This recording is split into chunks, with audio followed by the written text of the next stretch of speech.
KTV Originals।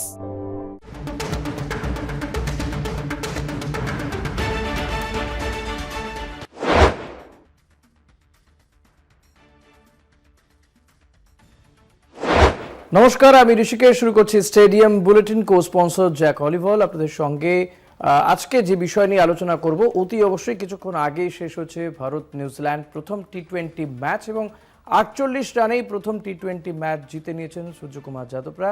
এই বিষয় নিয়ে আমরা আজকে আলোচনা করব। আমার সঙ্গে রয়েছেন সহকর্মী জয়জ্যোতি। জয়জ্যোতি, স্বাগত তোমাকে আমাদের এই অনুষ্ঠানে। প্রত্যেক দিনের মতো জয়জ্যোতি মূলত বিশ্লেষণ করে। আজকে আমি নতুন বলা যেতে পারে। জয়জ্যোতি, আজকের ম্যাচ দেখার পরে কি বলবে? ম্যাচ নিয়ে সামগ্রিকভাবে কি বলবে? দেখো, আর কয়েকদিন পরে বিশ্বকাপ। তুমি যেমনটা জানো যে 7ই ফেব্রুয়ারি থেকে ওয়ার্ল্ড কাপ শুরু হচ্ছে এবং তার আগে এখন প্রতিটি ম্যাচ কিন্তু ড্রেস রিহার্সাল।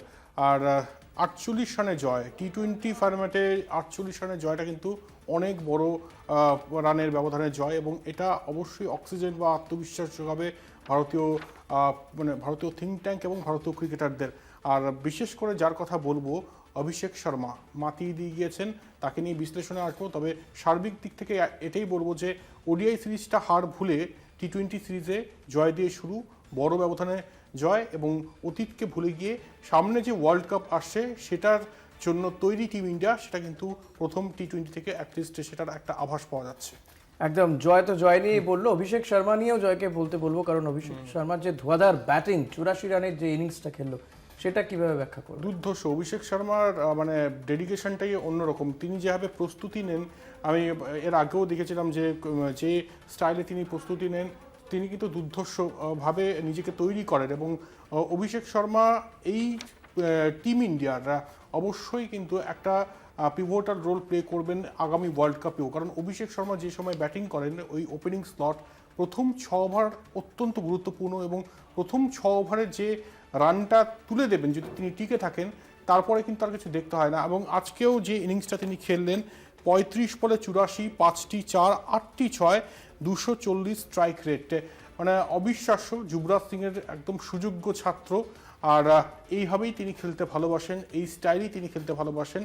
আর মাঠে তার যা শর্ট ডিসপ্লে বা শর্ট এক্সিবিশন, সেটা দেখার জন্য বহু দূর থেকে মানুষ আসতে পারেন। এবং অভিষেক শর্মা যদি এইভাবে ব্যাটিং করতে থাকেন, তাহলে যে কোনো দল, সেটা নিউজিল্যান্ড কেন, অস্ট্রেলিয়া হতে পারে, দক্ষিণ আফ্রিকা হতে পারে, যে কোনো দলের কাছে কিন্তু ভয়ের ব্যাপার আগামী বিশ্বকাপে। কারণ বারবার বিশ্বকাপ কথাটা আনছি এই কারণেই, হাতে গোনা আর কয়েকটা দিন, তারপরেই বিশ্বকাপ শুরু। এবং অভিষেক শর্মার এই ফর্মটা ধরে রাখাটাও অত্যন্ত জরুরি। এবং তিনি শুধু ব্যাটিং করেন না, তিনি, আমি দেখেছি যে মাঠে বসে মেডিটেশন করেন।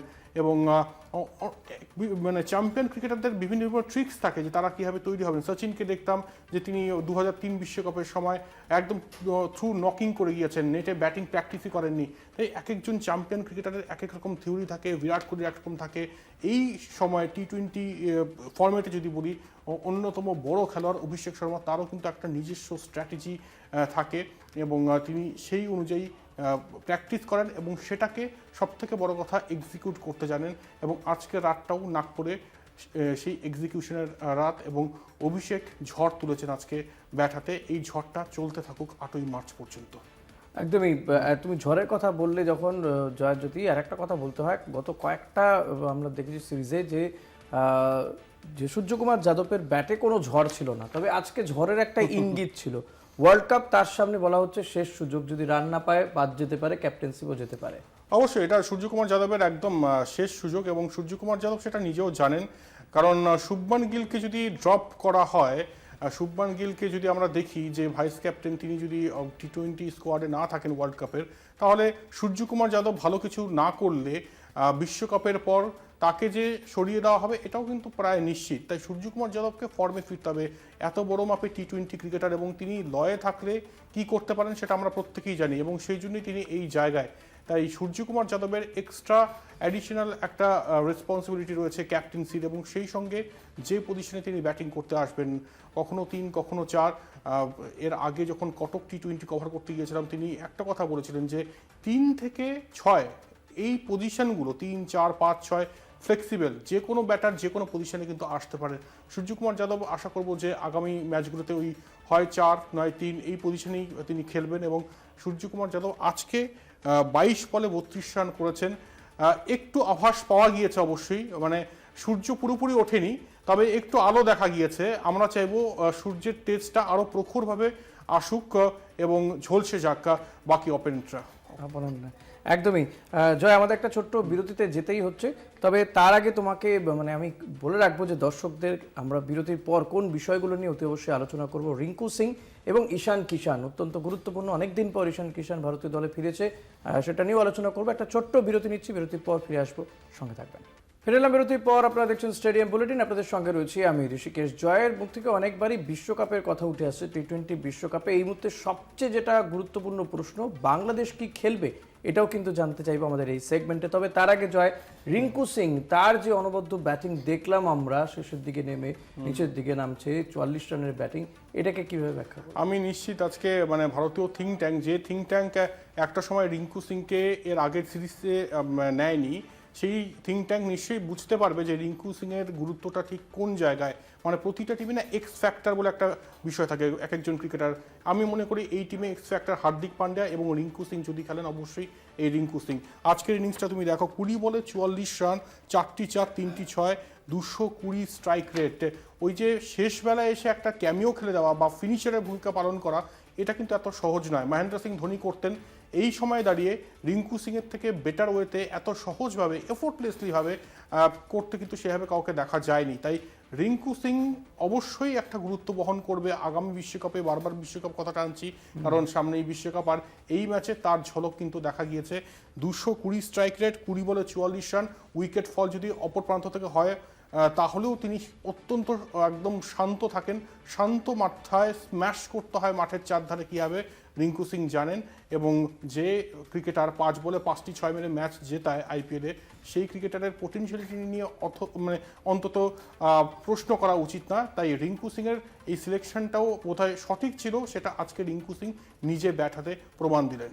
আচ্ছা, একটা বিষয় যেটা বলতে মানে বিরতিতে গেলাম, ঈশান কিষান বহুদিন পরে ভারতীয় টিমে ফিরলেন, 3 নম্বরেই তাকে ব্যাট করানো হলো। মানে বলেই দিয়েছেন সূর্যকুমার যাদব তিনি 3 নম্বরেই খেলবেন, ফর্মেও ছিলেন, কিন্তু আজকে রান পেলেন না।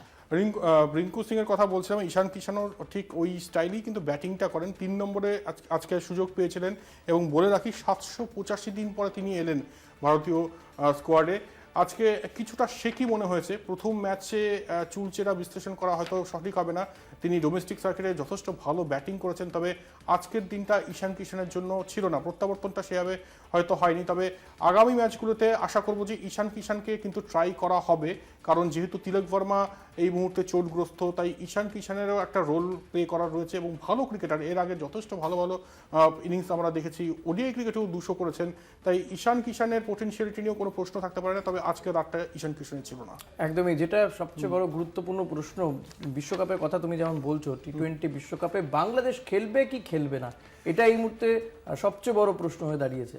এটা আমি গত মানে স্টেডিয়াম বুলেটিনে বলেছিলাম যে থ্রিলার চলছে, একটা ওয়েব সিরিজ যেন চলছে। এবং আজকে শেষ খবর আমি বলে রাখি যে আইসিসিতে আমার বোর্ডে একটা ভোটিং প্রক্রিয়া চলে বাংলাদেশের যে দাবি রয়েছে সেটা নিয়ে, এবং সেটাতে বলা হয়েছে মানে 16টা মেম্বার, 14টা ভোট এগেনস্টে যায়, 14টা ভোট বাংলাদেশের এগেনস্টে যায়, 2টো ভোট বাংলাদেশের পক্ষে যায়। খুব স্বাভাবিক, বাংলাদেশ পাকিস্তান করবে, এটা খুব স্বাভাবিক। এবং পরিষ্কার আইসিসির তরফ থেকে আলটিমেটাম দেওয়া হয়েছে 24 ঘন্টা। 24 ঘন্টার মধ্যে যদি বাংলাদেশ উত্তর না দেয়, বাংলাদেশ যদি ভারতে এসে খেলতে না চায়, তাহলে বাংলাদেশের পরিবর্তে স্কটল্যান্ড খেলবে। ইতিমধ্যে পাকিস্তান আবার ঢুকছে এই বিষয়টার মধ্যে। তিনি আবার মানে পাকিস্তানের তরফ থেকে লেটার গিয়েছে আইসিসিতে যে তারা হোস্ট করতে চায় বাংলাদেশের ম্যাচে। তাই সব শেষে এইটুকুই বলার, আইসিসি তাদের স্ট্যান্ড পয়েন্টে স্টিক থাকছে যে স্কেডিউল যেরকম রয়েছে তেমনই থাকবে। বাংলাদেশকে 24 ঘন্টা টাইম দেওয়া হয়েছে, যদি তারা উত্তর না দেয়, যদি তারা ভারতে না আসে, তাহলে তাদের পরিবর্তে স্কটল্যান্ড খেলবে, একদম এটা কিন্তু সুনিশ্চিত। একদমই। জয়, যদি শেষ করব যেতে যেতে ভারতীয় বোলিং নিয়ে যদি কিছু বক্তব্য রাখো। ভারতীয় বোলিং নিয়ে একটা কথাই বলার যে আজকে আর্শদীপ সিং এবং হার্দিক পান্ডিয়াকে বোলিং ওপেন করতে দেখলাম, জসপ্রীত বুমরাকে দেখিনি। এটা সূর্যকুমার যাদবের হয়তো নতুন ট্যাকটিক্স।